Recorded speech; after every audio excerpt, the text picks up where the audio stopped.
رسول اللہ صلی اللہ علیہ وآلہ وسلم نے ارشاد فرمایا، جو شخص اس طرح قربانی کرے کہ اس کا دل خوش ہو کر اپنی قربانی میں ثواب کی نیت رکھتا ہو، وہ قربانی اس شخص کے لیے دوزخ سے آڑ ہو جائے گی۔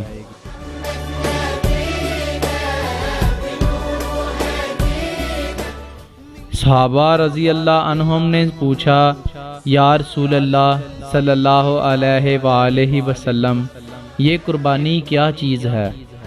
نبی کریم صلی اللہ علیہ وآلہ وسلم نے ارشاد فرمایا، تمہارے نسبی روحانی باپ ابراہیم علیہ السلام کا طریقہ ہے۔ انہوں نے عرض کیا کہ ہم کو اس میں کیا ملتا ہے یا رسول اللہ صلی اللہ علیہ وآلہ وسلم؟ آپ صلی اللہ علیہ وآلہ وسلم نے ارشاد فرمایا، ہر بال کے بدلے ایک نیکی۔ انہوں نے عرض کیا کہ اگر اون والا جانور ہو یا رسول اللہ صلی اللہ علیہ وآلہ وسلم؟